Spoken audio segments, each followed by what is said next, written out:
Bom dia, boa tarde, boa noite e boa madrugada também. Bem-vindos ao canal do Apressado. Sabe aquela imagem, né? Praia cheia de plástico, notícias sobre ilhas de lixo flutuando por aí. Virou, infelizmente, quase paisagem comum. Essa montanha de resíduo plástico que a gente gera, principalmente embalagem de uso único, é um desafio ambiental gigantesco, um dos maiores do nosso tempo, eu diria. Mas e se essa montanha de problema pudesse virar a solução?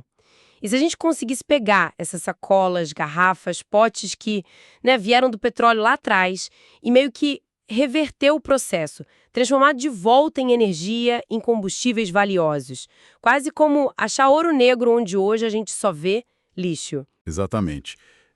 É uma ideia que está mobilizando muita pesquisa, muita inovação hoje em dia. O gerenciamento desses resíduos plásticos sólidos, o que o pessoal técnico chama de PSW, né, da sigla em inglês, é uma dor de cabeça global. Aterro sanitário ainda é a solução mais comum, mas vamos combinar, está longe de ser o ideal.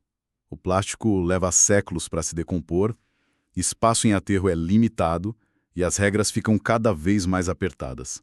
A gente precisa urgentemente de alternativas mais inteligentes, mais sustentáveis. E é justamente sobre essas alternativas que a gente vai mergulhar hoje.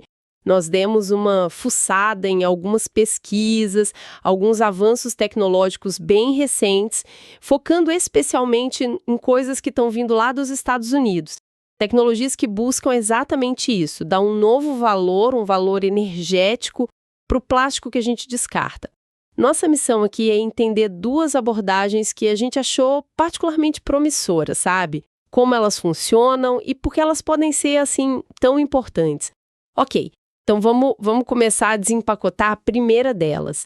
Ela vem de pesquisadores de uma universidade lá em Delaware e o foco é num tipo específico de plástico que é super famoso por ser, bem, difícil de reciclar do jeito tradicional. As poliolefinas. Isso, perfeito.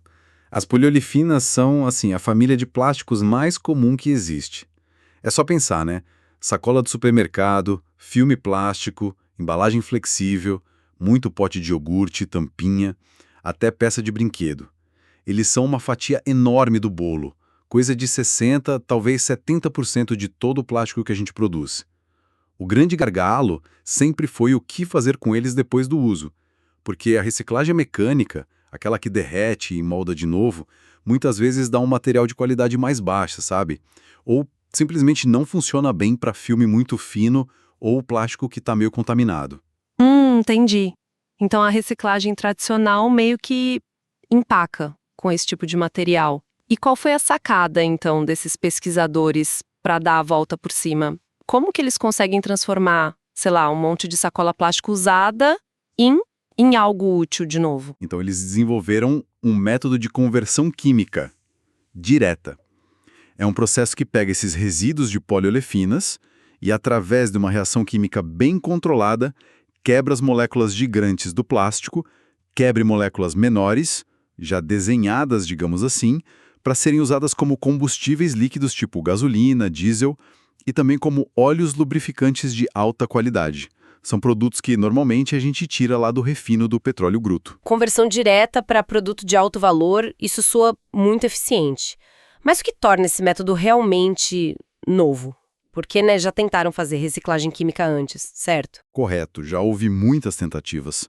A chave aqui, o pulo do gato, está na combinação de duas coisas: catalisadores específicos e as condições do processo. Catalisadores são basicamente substâncias que aceleram e direcionam as reações químicas, sem serem consumidos no processo. Nesse caso, eles usaram uma combinação bem inteligente de materiais até que comuns, acessíveis: zeólitos e óxidos metálicos mistos. Pensa nos zeólitos como umas peneiras moleculares minúsculas, com os pontos ativos, e os óxidos metálicos como parceiros, que ajudam a quebrar as ligações químicas do plástico. Juntos, eles funcionam em sinergia, sabe? Para desmontar as cadeias longas dos polímeros das poliolefinas de um jeito muito preciso. E as condições do processo? O que tem de especial nelas?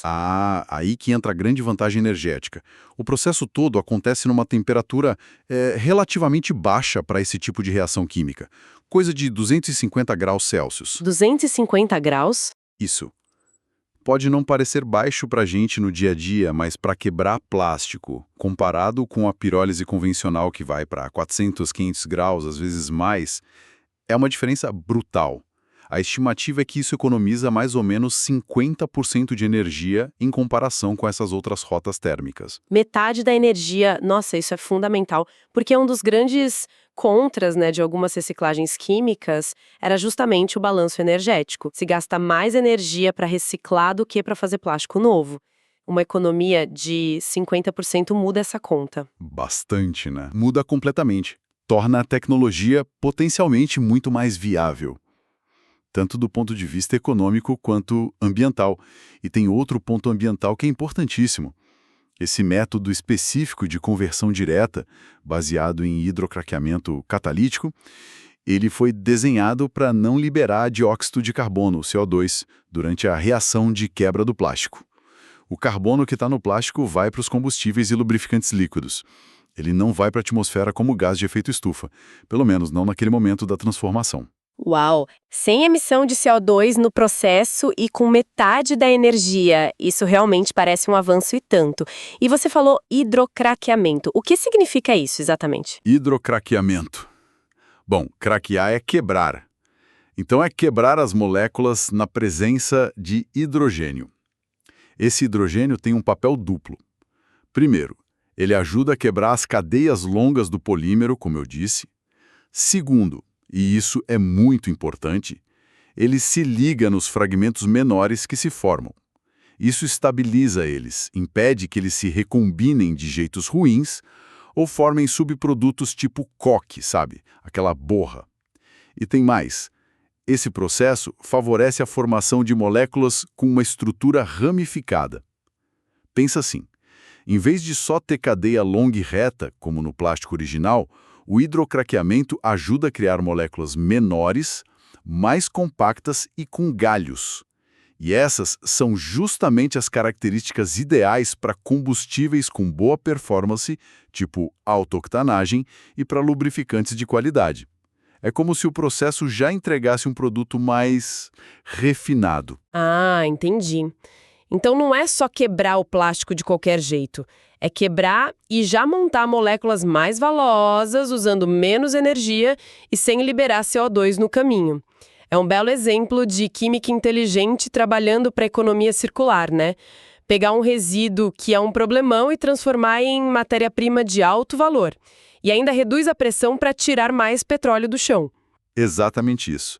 Transforma um passivo ambiental num ativo energético e material. E o foco é justamente num dos fluxos de lixo plástico mais volumosos e complicados de lidar. Mas essa não é a única frente de batalha nessa guerra contra o lixo plástico, certo? A gente achou outra linha de pesquisa igualmente fascinante. Essa vem de um laboratório nacional de energia lá dos Estados Unidos, o NETL, National Energy Technology Laboratory. E a abordagem deles é diferente. Envolve misturar o plástico com outros materiais. E aqui a coisa fica ainda mais intrigante. Correto. O NETL tem explorado bastante uma técnica chamada cogasificação a vapor. O nome já dá uma pista, né? Co, porque gaseifica uma mistura de materiais, não um só. No caso deles, eles misturam resíduos plásticos, os testes focaram em polietileno de baixa densidade, o PBD, aquele de sacolinha e filme, sabe? E também polietileno de alta densidade, o PAD, de frasco de produto de limpeza, garrafa de leite. Misturam isso com outros resíduos que também são abundantes. Resíduos da indústria do carvão, tipo finos de carvão, rejeitos e biomassa, como resto de agricultura ou madeira. Peraí, misturar plástico com resíduo de carvão e biomassa. Por que essa salada de resíduos? Qual é a lógica? A lógica está em superar um desafio técnico bem específico da gaseificação só de plástico. Gaseificar é transformar um sólido ou líquido em gás, geralmente usando calor alto e um agente como vapor d'água ou oxigênio. O objetivo é produzir um gás que sirva como combustível ou matéria-prima química. O problema é que muito plástico, quando você esquenta nessas condições, tende a formar muito alcatrão.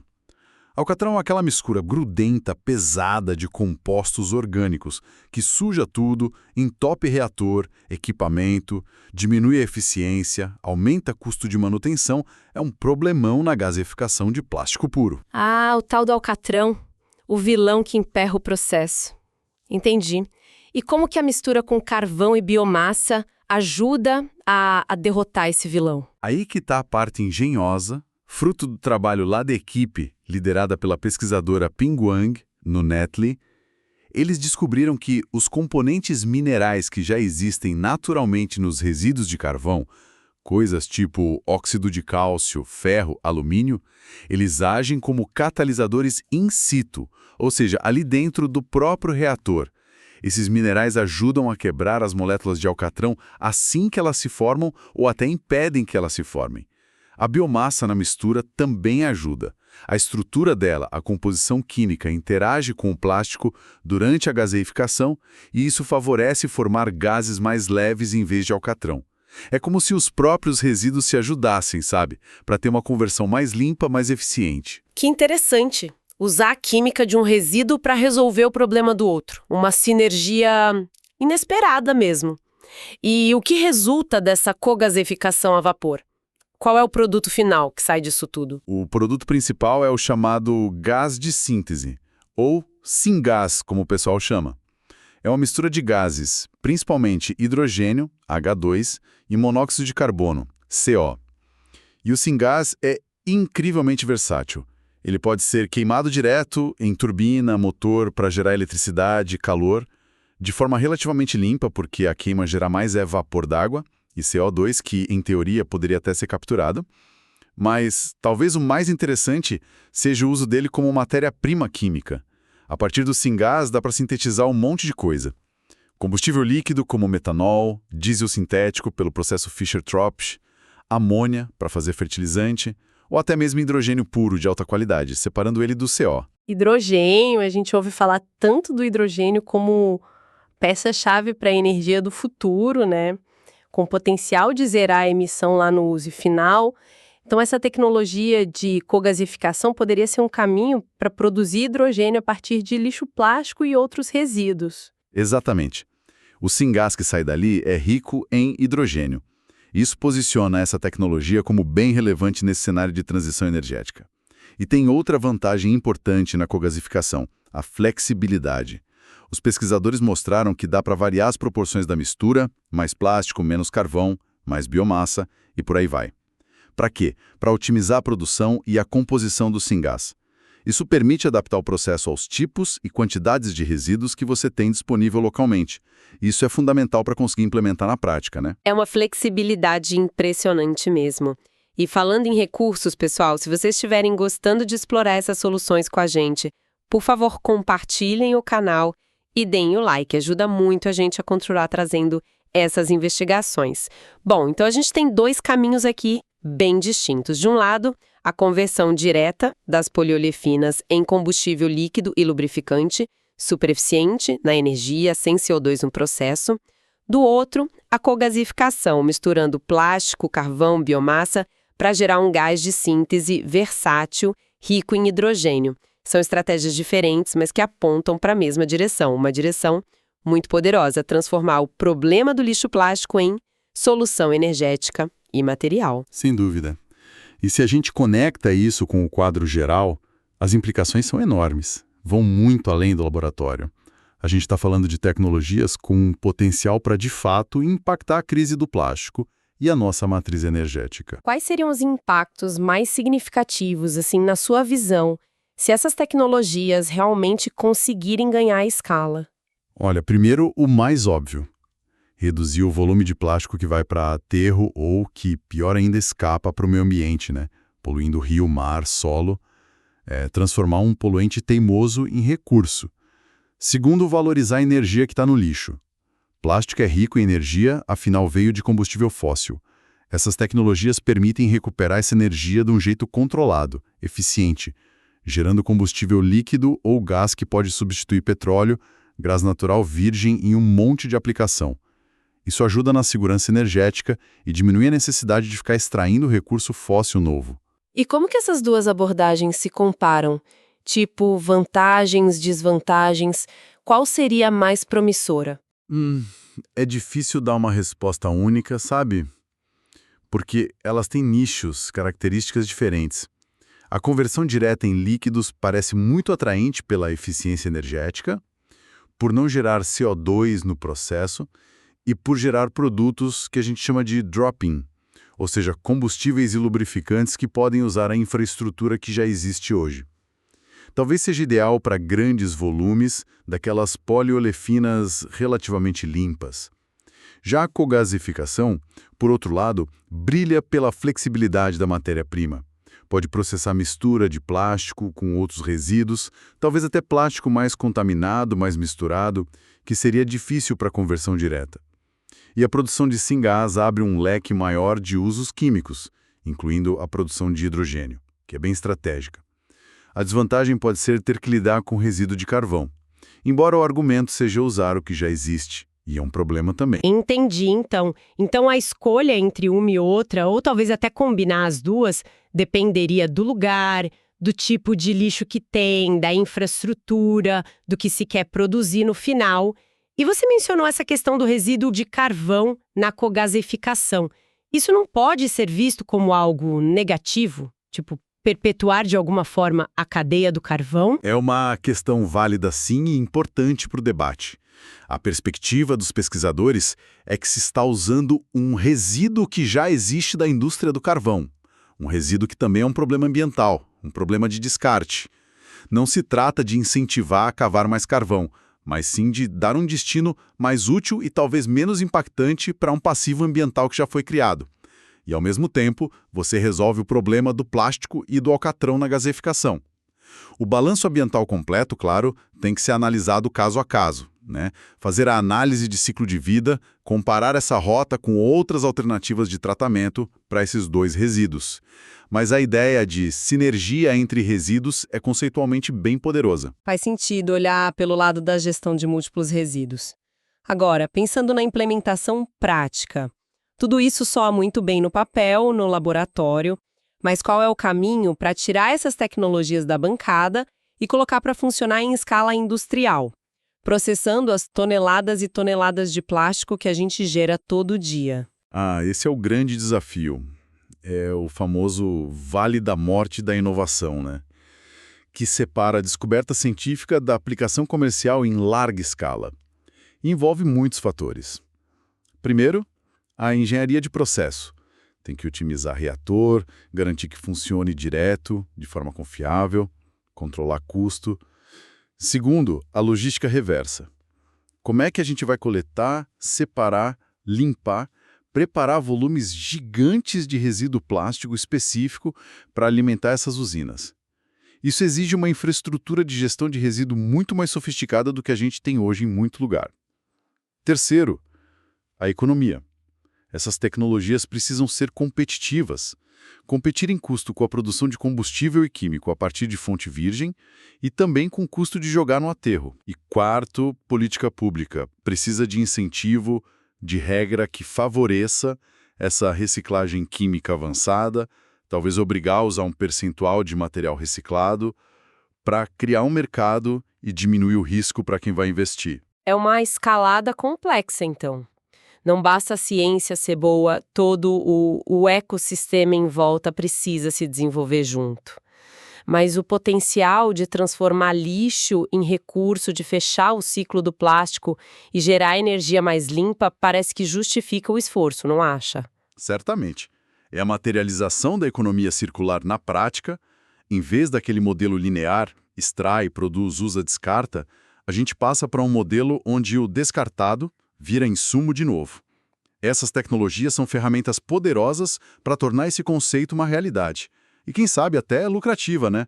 Gerando novos negócios, empregos verdes. Recapitulando a nossa conversa de hoje, bem rapidinho, a gente viu que a ciência está abrindo caminhos bem promissores para lidar com esse tsunami de lixo e plástico. Uma rota transforma plásticos complicados, tipo de sacola, direto em gasolina, diesel, lubrificante. Usa catalisador eficiente, economiza 50% de energia e não emite CO2 no processo. Incrível. Outra rota mistura plástico com resíduo de carvão e biomassa para gerar um gás de síntese super versátil, rico em hidrogênio, que pode virar eletricidade, combustível, produto químico. Basicamente, é o plástico virando energia e matéria-prima valiosa. Uma perspectiva que, olha, traz esperança. Definitivamente. O que fica muito claro é a importância crucial de investir continuamente em pesquisa, em desenvolvimento e inovação para a gente enfrentar esses desafios ambientais tão complexos. Problemas que nós mesmos criamos, como a poluição por plástico, exigem engenhosidade, exigem novas abordagens para serem resolvidos. A economia circular deixa de ser só um conceito na teoria e começa a ganhar contornos práticos, tecnológicos, mostrando que é possível, sim, redesenhar nossos sistemas de produção para serem mais sustentáveis, mais resilientes. Exato. E com essa ideia de redesenhar o futuro, a gente deixa a provocação final para quem nos acompanha.